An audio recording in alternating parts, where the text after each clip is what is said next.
All right, I thank you for joining us. I hope, like I said, the last couple days have been helpful for the Summer Recruitment Institute. So this that I'm going to share right now is a tool that was developed by one of our work groups, kind of in coordination. We had multiple staff from different states that kind of put together what we feel like are the best practices in working with farms, fisheries, and agribusiness. And the idea was we were thinking that many times, many of us are required to reach out to these businesses and we're not sure exactly what to do. We're not sure exactly how to start. And maybe you're used to small farms and how does it change when you're working with an agribusiness? So we wanted to put some kind of basically advice and some slides that would help with that process. And I'm going to walk through those. And so I see in the attendees, there's some of the people that help with this. They know who they are, and I appreciate the work that they did. Those of you that don't know, IDRC is a 32-member consortium. We are the largest consortium. And one of the things that I think makes the program work really well is we have a lot of input from a lot of people on the things that they stand in need of. And so the work group that worked on this, they kind of thought of the process to beginning to end. And it was vetted by a lot of people. And so now we're kind of sharing it with you guys and you can take it and run with it. So the end result of this will be, we'll have the recording on the website. We'll have the slides that you can access. You can always, we'll put the slide decks also on there so that you can take it and make it your own if you're doing a training for your own staff. So I will get started here. So those of you who don't know me, my name is Jessica Castaneda. I work as the project coordinator for IDRC, and I have my own personal background is, let me turn my camera off because my computer gets a little bit weird. I worked in the state of Tennessee for about 17 years, and I was responsible for the programming. I was responsible for overseeing recruiters. I was also the IDNR coordinator for a long time, and I also worked as a state recruiter for a long time. So I've done pretty much all areas of migrant ed. And one of my real big challenges when I first started was this idea that I needed to be working with farms and agribusiness. And I don't come from a farming background. I didn't have anybody in my family that practically had a garden. I didn't know most of these things at all. And so since then, it's been an interesting journey. My husband's actually from Chihuahua, Mexico, and he's a super good gardener and really good with animals. And so ever since then, since we've been married, we have cows and we've raised a lot of our own food. We've got greenhouses. And so I've had a personal experience now working with a lot of the farm programs here in Tennessee and some of the certification programs you have to have for beef and a lot of different things. So come a long way since when I first started working in migrant ed. And I think that there's some basic help for us, basic understanding that's good to know when we're reaching out to the businesses. So like it says, these slides have been created as a resource to assist migrant ed programs with ideas and strategies of how to work more with agricultural and fishing communities in their areas. So I'm going to share right now the generic version of, this is everything possible. What we suggest is that you take this, you modify it according to your needs. This is meant to be broad. You might not want to cover everything in there with your staff. You may want to use part of it. You may be the person who's got to reach out and no one else is going to train you, and this may be the training that you get. And so we want you to think about as we walk through, when you're reaching out to these different places, what does success mean to you? What does it look like? What is a successful recruitment visit to an agribusiness or to a farm or to a fishing establishment? So here it says, Juan visits a local Tyson plant. I know many of us have done this. He shows up on site and they ask who he's coming to see. So a lot of times they have a little pavilion outside that you've got to talk to somebody first before they ever let you in. He tells them he's not really sure who he needs to talk to, and he explains about what he's doing. They tell him to wait a minute, and then eventually they suggest that he calls back and talks to the human resource manager. So they give him her name, and he gives them a flyer, which they promise to post in a hallway that workers can pass through. So you're going to see as we go through these, there's a lot of nuances in working with different businesses. And the slides are going to provide suggestions and ideas for some of the best practices, but success is going to look different. What happens is going to look different. So there's this particular scenario. And then we say, here's a different approach. Juan talks to a teacher that he knows that has a sister that works at the local Tyson plant. This person provides the name of her sister and calls the sister to tell her about Juan and the MEP program. The sister then gets one in contact with the plant manager who agrees to meet with him. He sits down and explains the program, and the manager agrees to let him come and talk to workers the following week during their lunch break. So sometimes using the right connections and contacts will make all the difference. I had an interesting experience one time. I was working, I think I was in New Mexico, and we stopped at, it was a chili factory, and they were kind of processing chilies in the beginning, kind of washing them and doing different things.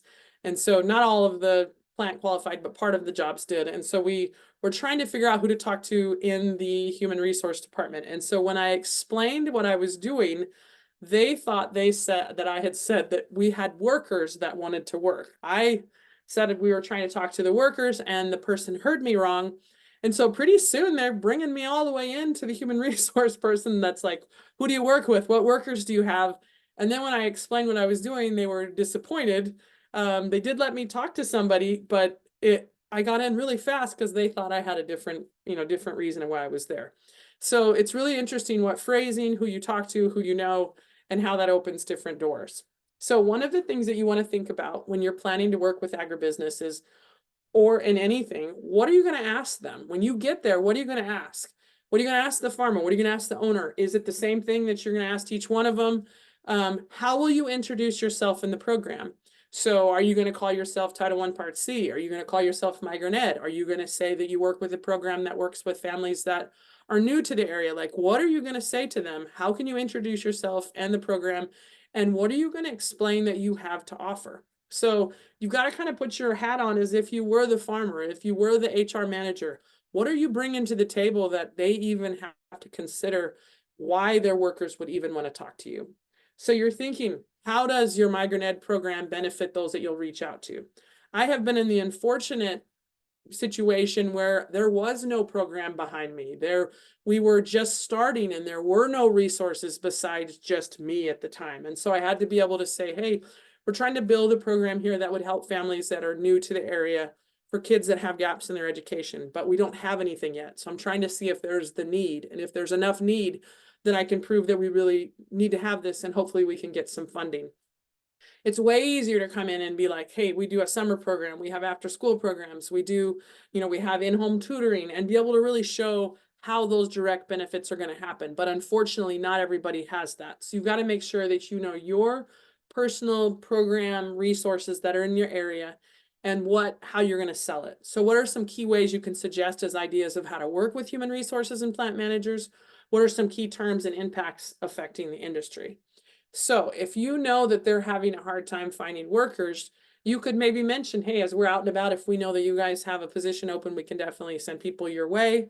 One of the things we do is canvas communities. So we know we've got a good pulse on what's happening in the community. And so sometimes your talking points and things that you're bringing up, you want to be aware of what are the challenges and the needs of the particular business that you're talking to. Then remember, you need them more than they need you. You're not going to just reach out and be like, hey, yeah, I need you to, reach back to me when you want me to come. You've got to be able to think, what can you offer that they really want to work with you? What tools and resources do you have that'll help you confidently reach out? How can you get them to commit to the next step rather than kind of leaving it out open? And then maybe you can say, hey, we just worked with the farm down the road. This is what we're doing. This is how we're working with them, and build upon that so that they can kind of see that you're already in the community, that you're already working. So here are a few things to think about for pre-planning. It says here, determine what locations and businesses in your area that need to be conducted. Now, remember, we're making these slides that are kind of starting from scratch of the things that you need to do. We have the IDRC Ag Portal. If you're not familiar with that, I always think that everybody is, but I'll go ahead and share it in case you're not familiar with that. So for every single state, we have listings of all the farms and all the different businesses in the meat and processing industry. It's all on here. So you can click on here and check out your state and be able to look at those farms. So if I'm wanting to find where my meat and poultry plants are, and I'm in the state of Alabama, I can open this up and see, this is, there's not a ton right there. They've got some, right there in Alabama, they've got a few right there. We can also check out some of these, just looking at their full list of farms. You can see, I can figure out who I want to reach out to from looking at some of these lists. So I'm going to drop this in. You can pull up your own states. I'll just drop this in the chat box. I know someone says, can you pull up Alaska? So just go on there, you can pull up any of your states. Hopefully you guys have heard of these before. They've been around for a while, and everyone's got one. So we also have a Google map in most of your, the same thing. So I'll look at Alaska's right now. Most of you guys have a map and of what we know exists in that particular state. And so you can kind of see, here's some different locations. Some of you have way more than others. Alaska is one of our states that doesn't have, I guess you can't see that. So this particular is a map that you can see for that state. You can also see, let's look at Arizona's map. Each state differs by the amount of resources that we have. In our member states, we do have more resources for them because, of course, we do focus on supporting those as much as we possibly can. So this would be the state of Arizona. You can kind of see their map for some of the different resources that we have there. So if you're trying to figure out how to work with your, with your farms and agribusiness, look at the map and see, who's in your area and who you can possibly reach out to. Then determine who will be the person that's reaching out to what areas or what businesses. So one suggestion, it can be helpful for businesses to see one face and not multiple faces. So sometimes we have somebody that works, I can think of one state, for example, that has some recruitment staff that works in the fall and other recruitment staff that work in the summer. You want there to be some continuity, like if one person has really set up this relationship with human resources, that they reach out and set up. I can remember in Tennessee, we had an IBP plant. There was a guy that I worked with for years. Every single time that we wanted to get into the plant, I just messaged him after we set that relationship up, and he would just say, yeah, no problem, go ahead. But if someone else was to reach out, he didn't know who they were, he didn't know the background, and we had to kind of start that whole process again. So you want to make sure that, who is that point person, who's going to be the person that's going to develop that rapport, and you're mindful of that as you develop your plan to reach out to different businesses. So you can also do some research on those businesses. Maybe you know that there is the IBP plant, for example, that there was in Goodlettsville, Tennessee when I was working. And so I could look up how many workers they have. I could look up how long they've been in business. I could look up who was the plant manager. There's some other tools. Dun & Bradstreet have what they call a business directory. Let me see if I can just share this. Let me close a few other things so while it's coming up, and then I'll share. It's still, so Dun & Bradstreet, for example, you can put in a business and be able to kind of see, let me see if I can think of a business. So it'll let me be able to look up, I'm just looking up a random nursery. So it'll give you the website, it'll tell you how long it's been there, it'll tell you what they've done, different types of industries they have, and a little bit of information. So some of these you can use. You can also use social media accounts. And, see, manta.com lets you look up the information as far as their tax information, how many employees they have, how much money they made, to just give you an idea. On social media, a lot of businesses will promote their products or their business on social media. You can see kind of those things that they're interested in, whether they have any events or whether there's, any particular thing that you might want to mention, like, hey, I noticed you guys posted recently about, your upcoming employee social that you have or something, and we'd love to set up a table, or whatever it is you want to see if they have anything that you could use in your conversation with them. So pre-visit, you want to really look at who's the owner, how long have they've been there, any particular information that you can find. Do they hire directly, or do they have an agency that they work through? You want to just have some good information. You don't just want to show up without knowing anything. So you can really kind of look that up. You can also think about who you know that works there. So it is so much easier, like that very first, the second situation that we mentioned, that if you know somebody at a local school district that has, a spouse that works at one of these places, that you can use that contact and so they can show legitimacy to the program. Are there groups that are already working with those agribusinesses or those farms? One of the things that IDRC keeps pushing is for states to work with their farm associations. We keep going one by one by one and hoping farmers will trust us and agribusiness will trust us, but they're usually members of larger associations. So if you could have Farm Bureau, for example, know who you are and know what you're doing on a state level, and then they could reach out to all their members, maybe through their newsletters or sharing. it's going to be way easier for your recruiter to show up with the Farm Bureau newsletter and say, hey, this is us. This is who I'm associated with. Your leadership knows about this, and it can get, it can be good. So there's a comment. It says, for California, when I'm trying to look for the maps for the H2As and H2B listings, the system asks for a password. Do you know why? Yes, the maps but always have IDRC, capital IDRC, for the password on those, on those ag maps. Okay, so who do they already trust? Where would the agribusiness contacts go in their communities? Who are their partners? Can you partner with them? So you are building a long-term strategy, hopefully for MigrantEd, to develop partnerships with these groups. Do you already work with another agency that can let the new organization be aware of you? Maybe you've done some work with Ag Extension. And if you're not familiar with Ag Extension, these Ag Extension officers work in every single county, every single state across the country. So a lot of your land grant universities, they know when there's farm bill information. They know the trainings for the farmers when they need. They usually have programs that they're offering for agriculture that's through USDA. These guys are partners in that. And so maybe they trust you already. They know about your program, and you ask them to share your information with some of the associations and some of the members that you know. So you want to it's almost like you're building a web of people that know about you that can add, so if you show up, you can say, hey, we work with, Scott Smith. He's, the Tobacco Association's growth.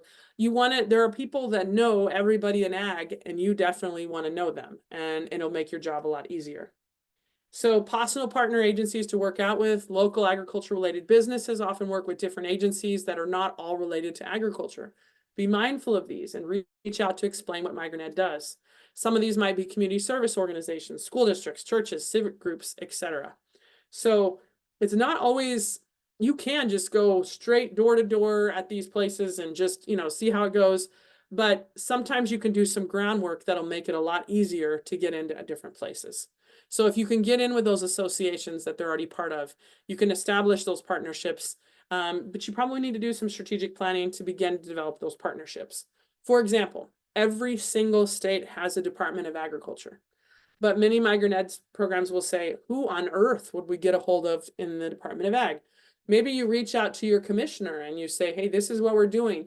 Who would you suggest in your department that we should reach out to? An interesting thing to note is almost in every Department of Ag, there's someone that's responsible to work with commodity groups. This is the person that would work with the different associations in your state. They may help them with networking. They may help them with marketing. They may be the one, like in Tennessee, we have a Pick Tennessee products. They're the ones that, help their producers know how to get those labeling. But that's the kind of person that you want to get a hold of, because they know all of these different groups. But you may need some buy-in from your ag commissioner before you can go forward, and that can come from your state leadership. They can kind of try to build those relationships. So remember, Google is your friend. Look for different groups by searching for the name of the agriculture commodity group and then adding the association. So you're trying to find all the associations in Illinois. I'm going to put Agriculture Associations of Illinois and see what comes up. So it says here, search Corn Association of Indiana or Sweet Potato Association of Nebraska. If anything like that exists, you'll be able to see. And so the State Department of Ag is a great place to start. We also have on your, what we talked about earlier on the Ag portal, if you scroll down, for each state, we put a bunch of this is Arizona's, we put a bunch of the associations on there. So they have the Arizona Cotton Ginners Association, the Western Growers Association, the Arizona Nurserymen Association, Dairymen, Yuma Fresh Vegetable, Beef Council, Cotton Growers. These exist in every single state. And these guys have meetings every year, and they bring all of their members together and they present and they share. And so a couple years ago, we did a meeting for our member states in Nashville, and we invited a bunch of associations to talk to us to suggest how we should reach out to them. And one of the things that really stuck with me is one of the guys said, he said, farmers are all from the show me state. I don't know, Missouri, a lot of it's, show me what you do. Don't just set up a table and say you're great. Show me the kind of things that you do and get buy-in from them. And so they said their members would want to see the benefits. They want to know what we do. They don't just want to, just hear, hey, you should do this. They want to know why. And so he said, don't just set up a table and expect us to come. Be where we are, present to our groups, show what you can do. And I think that's good advice for all of us. So you can find those on your ag portals. Okay, going back. Ag extension, if you're not sure who your ag, extension office is, I'm going to drop this into the chat box. So I think I got to make sure I share it with you. This is through the Division of Agriculture for, I think this is Arkansas, but they have everybody's on there. So I'm in the state of Tennessee. I could actually go in and look at my county, and then it's going to tell me right here is the website for my particular state. And so that exists, my particular area, that exists for everybody. So again, these guys are connected to farms. You want to be connected to them. So when we did that same meeting in Tennessee that I just mentioned, we invited like the poultry processors, a poultry association. The poultry association also worked with all of the poultry processing plants in the state. So they knew who we could talk to. They knew how we could get in. And so you want to find out their connections, figure out what's going on, and see how you can possibly work with them. So a few things to think. Now that you've maybe done all this, sorry, I didn't press enter so you guys can see that link. You've done all these things and you're kind of figuring, you've done your research, you're thinking, okay, now I know who the plant manager is, or I know who looks like who's the owner of this business. You want to think about the best way to reach out. So decide if it would be better from their perspective, not yours, their perspective, if it's better to make a call, send an email, or make an in-person visits. Sometimes recruiters will say, well, it's just way easier for me to make a call. But you got to think about the pros and cons. So if you call a farmer, you might catch him or her at a good time, and they might be interested in your message. Or they might say, I am not interested, don't come around, and you now have closed the door for that. So he might have a lot to do, and he's going to have a hard time really trusting you without seeing you in person. So calling a human resource director, this is common practice for HR managers to do a lot of work on the phone.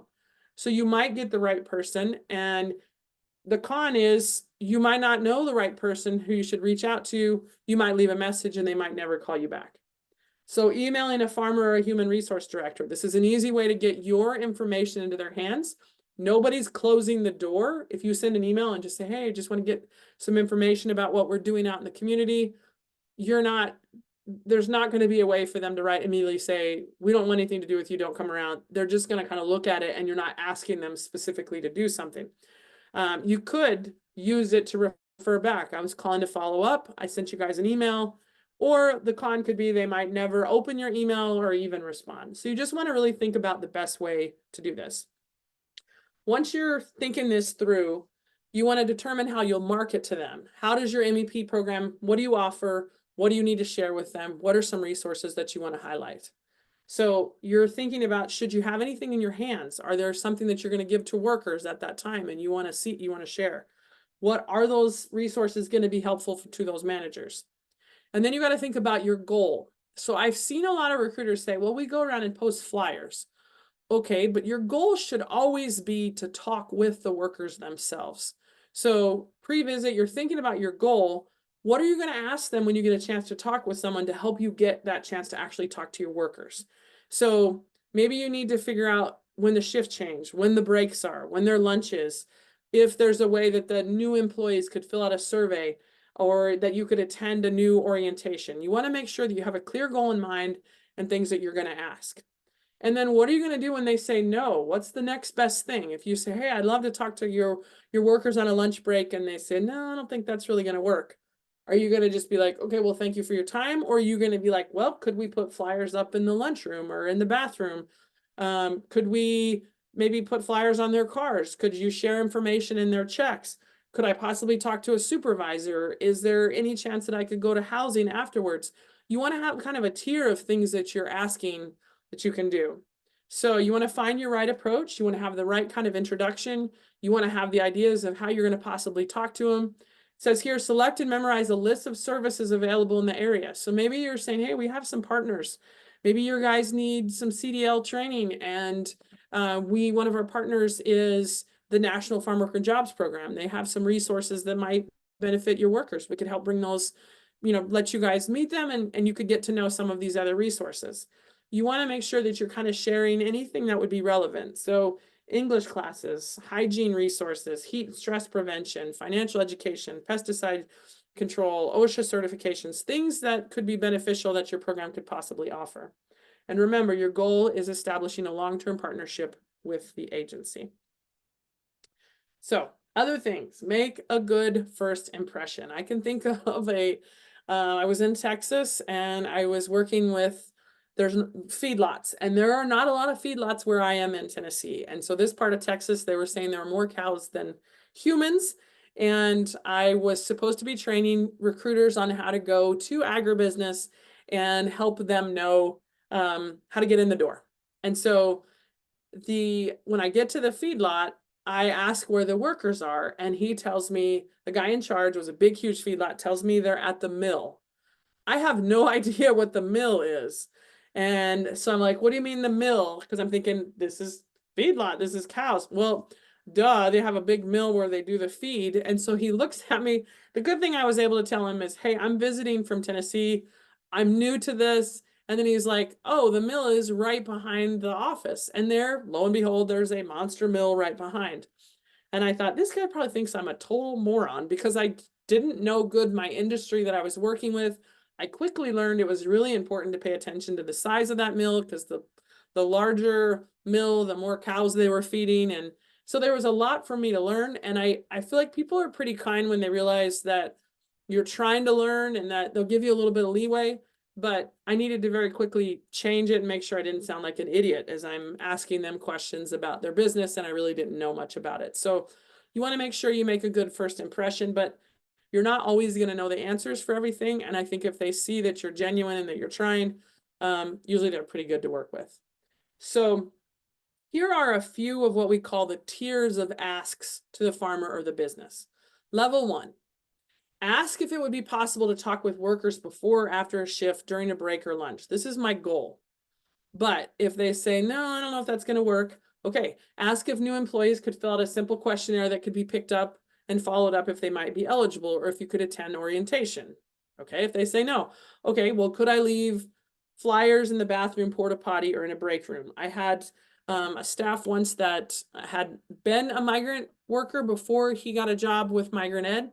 And he suggested that we put the flyers in the porta potties in the fields. He said, every worker will visit those porta potties during the day, laminate a picture, those, of the information. Those same porta potties will usually be cleaned out and stay right there. And every day they will see that sign. And so that could be level 3. Level 4, see if they'd be willing to take some information that you could maybe call back later on in a week or two and see if you could visit. Level 5, chance to talk with a supervisor who knows the workers that could follow up. Level 6, have your new contact help you maybe meet some of their contacts by asking who else they might know that could benefit from the program. So don't just be like, hey, can I talk to workers? And they're like, no, that's not really going to work. And be like, well, thanks for your time. Here's a flyer.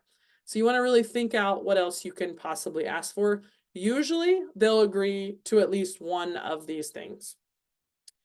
Any questions you guys have, make sure you put it in the chat box. I know I'm trying to kind of share this whole training with you. And I know it's not super interactive. It's more kind of giving you information that you could possibly share. But if you have any comments or anything that you want to add, feel free to add that to the chat box. So ideas of how to introduce the program. You're going to have your specific elevator speech that you are comfortable sharing. So it says here, as the farmer feels comfortable and trusts people in our network, we're ready to start the elevator speech. This 30 seconds that we're going to really communicate who we are, what we're looking for, how MEP services can benefit the farmer business. So one of my favorite things to say was, and still is, we work with a program that works with families that are new to the area. They can be from anywhere, but they have to be new and they have to come to work in agriculture. Kids often fall behind when they go to a new school, and our program is here to help with those gaps in the education, but we have to find them. And families move at all different times to work in agriculture. So we work not only in the schools, but we work in the community to make sure we're finding all of those kids. That was my favorite thing to say. Again, it wasn't I never mentioned migrant, I never mentioned Title I, because where I was, they didn't care. And a lot of farmers are very reluctant to know about that this is a government program. It makes them a little bit nervous. And so I could just explain there's funding available for communities, for families that kids when they move, and it helps local areas be able to provide more resources to help more kids graduate. I usually didn't have anybody yell at me over that, and usually that was what worked for me. So you're going to find what works for you. So it says here, sample, this was one of the suggestions from one of our members. Small farms and agribusinesses are more open to discuss Title I Part C if their first minute we show a connection with their community's referral chain. For example, the Growers Association mentioned yours and other farms in our last meeting. So-and-so is the teacher of some of our students, and she told me that her husband is hauling some products from these farms. I was talking with a local extension office, and your farm came into the conversation. So you're kind of showing how you're connected to the community that they already know. So there was a comment that you could partner with health clinics. Yeah, they could do some health. Sometimes they'll do, I'm trying to think of what the heck that's called. Like health fairs, sorry. So you want to know your audience. You want to keep the introduction according to your audience. You want to have an introduction for farmers, one for agribusiness. They're not always going to work the same, and keep it simple. So this was kind of what I mentioned before. I work with an educational program that helps the children of mobile farm workers. They often move and the children can fall behind in school. We have a program that helps them overcome their gaps in education and bring resources to the community. Since you work with a population that works in agriculture, I would love to talk with them about those resources. And so then they may ask me for more specifics, but it was general. And, you want to be able to be knowledgeable, be able to have those conversations, and be able to know more about the industry. You can say, hey, have you guys been really impacted by the drought? Or I know there's been some real challenges right now in the, the X, Y, or Z industry. How has this year been for you? Sometimes you can have, some short discussions with them before you're delving in. Sometimes you have to just kind of delve right in right away because they really don't want you to take a whole bunch of time. So additional ideas, sometimes I've had states say they don't use MigrantEd at all, and they may call it Title I Part C and say this is through federal funding for school districts, and be able to kind of explain. So be ready if someone says, hey, I don't think our tax money should go to this or government. We make sure that we try not to say anything about government, federal funding, those kind of things, and keep those out of that conversation. And like it says here, any words that may be politicized could shut down that first conversation before you have a chance to really build that relationship. So you want to be aware of that. Some ideas of benefits: working directly with the farmer, company, staffing agency is more efficient for the program and beneficial for their workers. So another thing that we have to think about is don't waste their time. At this moment of the relationship, we need them more than they need us. We need to behave that way. We need to dress and act appropriately. We want to make sure we park in the right place. We're not on our cell phone. We manage our body language, the etiquette, the way that we dress. If we have an appointment, we need to be on time. We need to leave on time. And you really want to be aware of those kind of things. I've had farms tell me, hey, if I had a sod farm in Tennessee that would always let me talk to their workers, but always at 5 o'clock in the morning. And so the farmer, it was like a test. He'd say, sure, you can talk to my guys, but be here at 5. And so I'd show up at 5 o'clock in the morning, and he'd let me talk to every single one of them. And the interesting thing is he made me do that 2 years, show up super early. And then after that, he let me come really on their end shift too, because he knew we were willing to do that. So there's a comment. It says, I have a farmer that was asking for pesticide training. Is there any way to get the license, since there are certain criteria to get that license as a certified pesticide trainer? So a great place to particularly ask about that would be your ag extension office. Every single state is different. You can talk with them about different certifications, and you can look at the requirements of who provides those, and then if it's something that MigrantEd could provide, or if there's a trainer or a pesticide trainer in your state, they'll know about that. So ideas on how the program can benefit the employer. It says here, benefits to employers: connecting the worker and their families to resources in the community. When you explain by having these connections, the employee is more likely to be more focused on the job site, knowing they'll have their needs met. Offering job training opportunities and referrals. So we have partner agencies that can do a lot of job training. For example, the National Farm Worker Jobs Program works with seasonal farm workers. They are one of our national partners.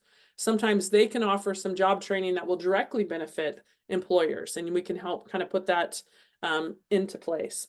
Providing English classes to employees to help them better communicate it at work. Providing life skills training to employees.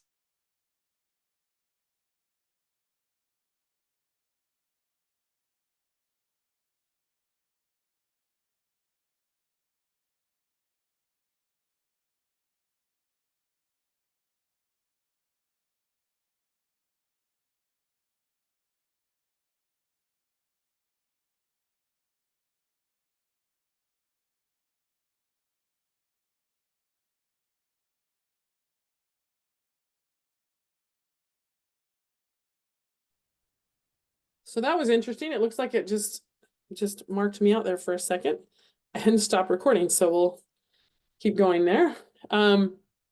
So when on the farm, hopefully you guys, I don't know, mine just came and went there real quick.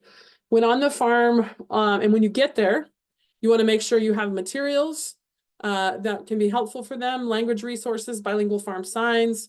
Make sure you have things that would be, thank you, welcome back. I don't know how long I was gone, hopefully not very long. Make sure that you have things that they wanna use. Make sure that you have tools to fill out the COEs on site, or that you have a way, if there's a large amount of workers, that you have maybe a sign up form that you can get their basic contact information to follow up with them after. Be respectful, and make sure that you're respectful to the workers' time. Ask questions efficiently. You may not need to talk to them right when they're working. They may completely say, go ahead and work out in the field and talk to them. You've got to be able to see, but use strategies that can help when talking to large groups of workers. Be prepared to talk with small groups. So just be flexible and have some ideas on how you can do that. So a few ideas when talking with large groups. These are some things that we have put in play. Find out who is in charge and explain what you're doing. There will be people that will be very uncomfortable with what you're doing, and they'll look away from you. Those are not the people you're looking at. You're looking at the people that seem very uncomfortable, those that are in charge. You can provide a general introduction. I'm here to find out, workers who've been less than 3 years. You explain. Once you kind of see that you've got some of the people that are in charge that are looking, you can say, hey, I'm trying to figure out real quick who I might need to talk to. How many of you guys have been here less than 3 years? Or how many of you have kids? And you can have them raise their hand real quick. There's different strategies, but there's going to be some workers that will not talk to you until they see that you've talked to other workers and everything's gone well. But you want to have some quick strategies to figure out who you need to talk to in a large group. When you're finding out who is new, continue to ask the full group to help you know if there's anyone else that's new. Because I've seen where I've had 2 or 3 people raise their hand, and then I'll say, guys, if there's any other people that I should be talking to, a lot of times they'll point at someone and say, hey, you should talk to him. And that person will just be looking at me and not sure yet if they want to talk or not. So you're going to have to build that rapport and try to get them to give you that information. So if it's not possible, the group's too large, make sure you have a simple sign-up form that they can put their information, that you can follow up. Ideally, if you can get the COE, that's better. So then we have working with human resources and plant managers.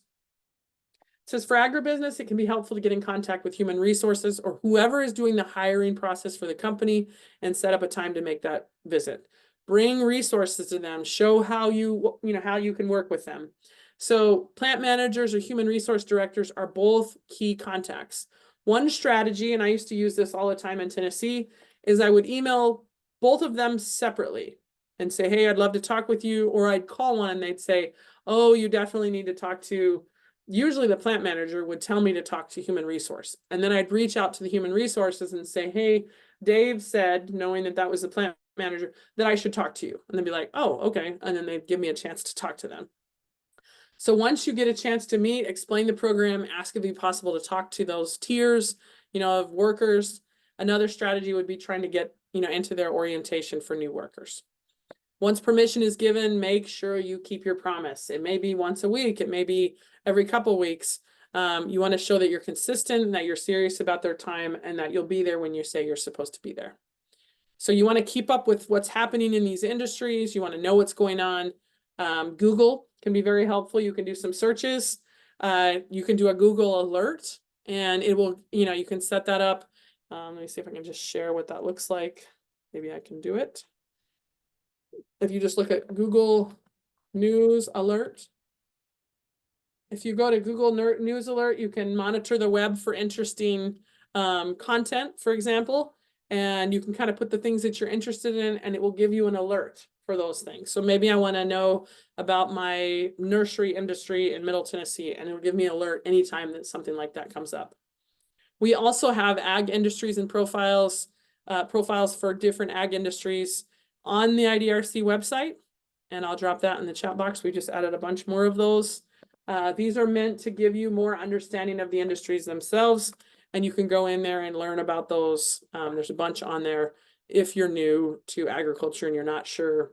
I can give you an example of when my husband and I first started working with cows. I didn't know the name of a female cow or a male cow, and sometimes we would be trying to buy new cows, and we'd be like, we need a girl cow, and they're like, do you need a heifer, or do you need a cow? And it's like, okay, which one is, once they're bred, they're called something else. And so we had to learn all the terminology for that, so we didn't sound like idiots when we were trying to buy these different things.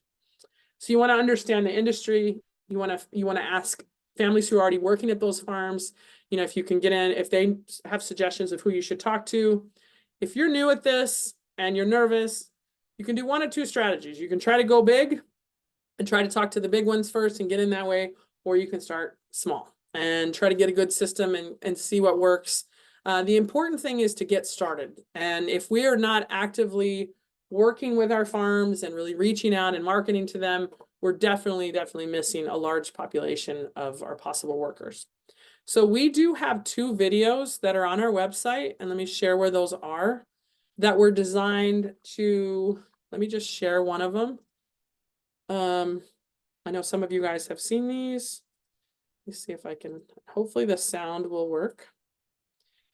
And I tell you what, yeah, let me see, I'll put the sound here, and I don't know if you wind up seeing probably see all my little boxes. I'll see if I can close that here.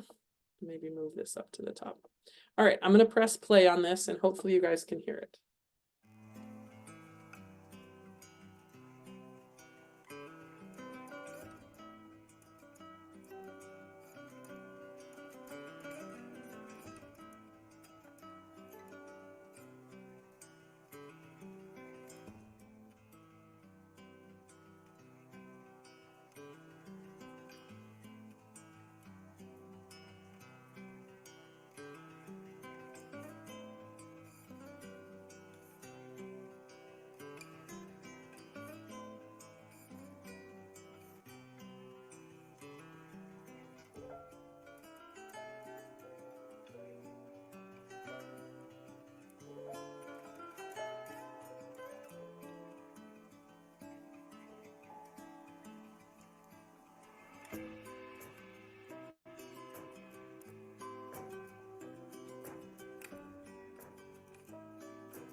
That was actually not the one I wanted to share. Let me share this.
Okay, so that is an example of the 2 videos that we have. They're found on our recruiter resource page. I don't know if you guys could hear that. Hopefully we can hear, we can't hear. Okay.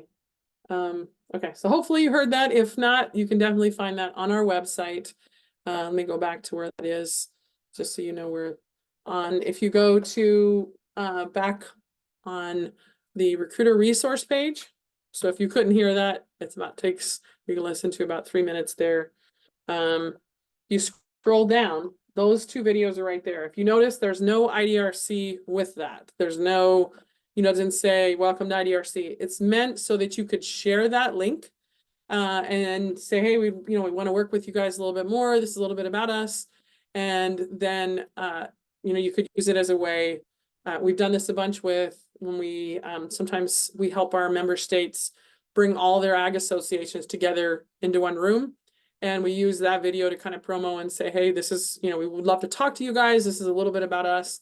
It's generic enough that it is talking about what we do, but it's not so specific that, states, it's not going to work for one state for another. So you guys can use those however you want.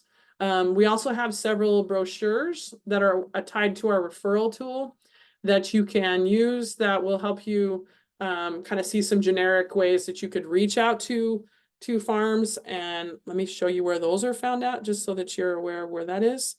If you go back to our website and you go to resources to share, and I'll drop these in the chat box, and you look at referral tool resources, we have sample brochures right here. So let me drop the ag business one right here in the link in the chat box.